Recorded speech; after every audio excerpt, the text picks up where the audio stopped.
À tous, donc Bonjour. je suis Déborah Lebedièche, je suis infirmière au CHU Hôpitaux de Rouen et je vais vous présenter le projet paramédical infirmier de rhumatologie qui s'appelle CIRA et qui a donc répondu à l'appel à projet JIRSI en 2015. Diapositive suivante, s'il vous plaît. Merci. Juste le contexte donc, de notre étude, on est sur la polyarthrite rhumatoïde, donc c'est une pathologie auto-immune inflammatoire qui évolue par poussée et donc la persistance de l'activité de la polyarthrite rhumatoïde est néfaste en termes de destruction articulaire et d'incapacité fonctionnelle. Il est donc nécessaire de détecter précocement la reprise de l'activité de la polyarthrite rhumatoïde. Les rhumatologues disposent actuellement de différentes biothérapies qui sont, elles, pour certaines, administrées selon un schéma préétabli, ce qui n'est pas le cas pour le rituximab. Et donc, de là est venue cette idée de pouvoir travailler sur un suivi serré. Diapositive suivante. Donc, notre objectif principal, c'est de démontrer l'efficacité d'un suivi serré infirmier des patients atteints d'une polyarthrite rhumatoïde afin de détecter précocement la reprise de l'activité de la maladie chez les patients traités par rituximab. Notre critère d'évaluation principal, c'est le DAS28-CRP. C'est un score qui est réalisé à partir de différents éléments basés sur le décompte articulaire de 28 articulations avec donc le nombre d'articulations gonflées, le nombre d'articulations douloureuses, une évaluation de l'activité de la maladie faite par le patient sur une échelle allant de 0 à 100, ainsi qu'un marqueur biologique, la protéine C-réactive. Diapositive suivante. Donc, concernant les critères d'inclusion, outre les critères d'inclusion habituels, il faut que la polyarthrite satisfasse les critères ACR et EULAR 2010. Il faut que le patient, lors de sa visite d'inclusion qui est programmée à 6 mois de la cure de rituximab, je vous expliquerai bien vraiment le schéma de l'étude, on le verra juste après.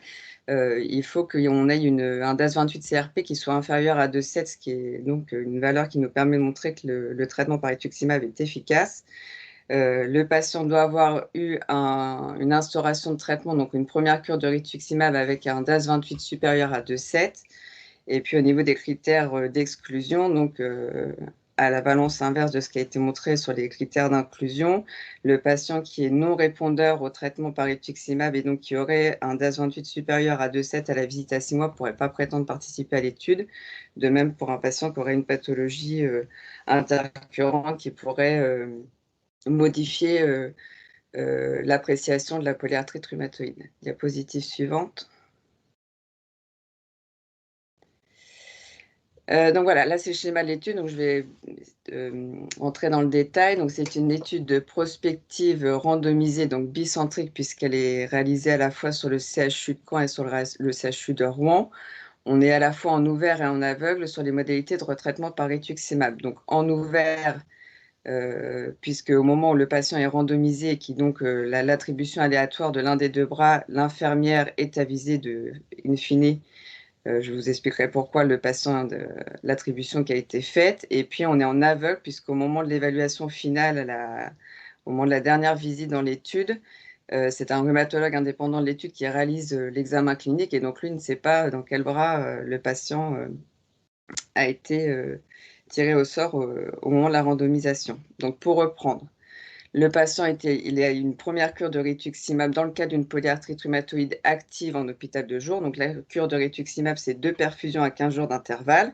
Et donc à 6 mois, on attend toujours au moins 6 mois, ça c'est les recommandations d'administration de traitement, pour pouvoir évaluer l'efficacité du traitement par rituximab. À ce moment-là, on peut proposer au patient de participer à l'étude. La randomisation est faite ce même jour et donc les critères sont revus par un rhumatologue. Donc nous, dans le service, c'était le professeur Vidcock et le professeur Lequéré qui confirment donc l'efficacité du traitement par rituximab et qui confirment aussi nos critères d'inclusion et d'exclusion. Le patient est randomisé, il est attribué de façon aléatoire dans l'un des deux bras. Donc le bras noir, c'est le bras qui est habituel dans le suivi du patient qui a une polyarthrite rhumatoïde et qui a du rituximab, qui est suivi donc par son rhumatologue traitant tous les 3 à 4 mois. Donc ça, c'est la pratique habituelle. Et comme on avait vu sur le premier schéma, quand le rhumatologue traitant voit son patient donc en consultation et exprime donc ce souhait de refaire une perfusion de rituximab, il réadresse en hôpital de jour. L'autre bras, donc c'est le bras qui est rouge, c'est là où il y a le suivi serré infirmier. Donc on a une première séance d'éducation à l'auto-évaluation de la polyarthrite rhumatoïde par le patient. On éduque le patient à pouvoir réaliser chez lui en autonomie le décompte articulaire et donc se suivre. Les flèches jaunes, c'est le suivi téléphonique mensuel par l'infirmière. On va dépister la reprise de l'activité de la maladie. Donc, lors du suivi téléphonique, on recueille nos éléments pour réaliser le DAS28, donc nombre d'articulations gonflées douloureuses, l'évaluation de l'activité de la maladie, la protéine C réactive, et puis donc on calcule le DAS28. Si le DAS28 est supérieur à 2,7 avec au moins une articulation gonflée en plus par rapport à l'examen clinique qui avait été réalisé à la visite d'inclusion, on voit le patient en consultation infirmière sous 48 heures. On objective ou non la reprise de l'activité de la maladie, c'est-à-dire que si le patient finalement n'est pas en reprise d'activité de la polyarthrite, il suit son cursus, le chemin dans le suivi serré infirmier. Si effectivement il y a une rechute, il est vu en hôpital 2 jours sous 15 jours pour réaliser une nouvelle cure de rituximab. Et donc là, on arrive à la fin de l'étude dans les deux bras, puisque quand le patient vient faire sa nouvelle cure de rituximab, il est vu par un rhumatologue indépendant de l'étude.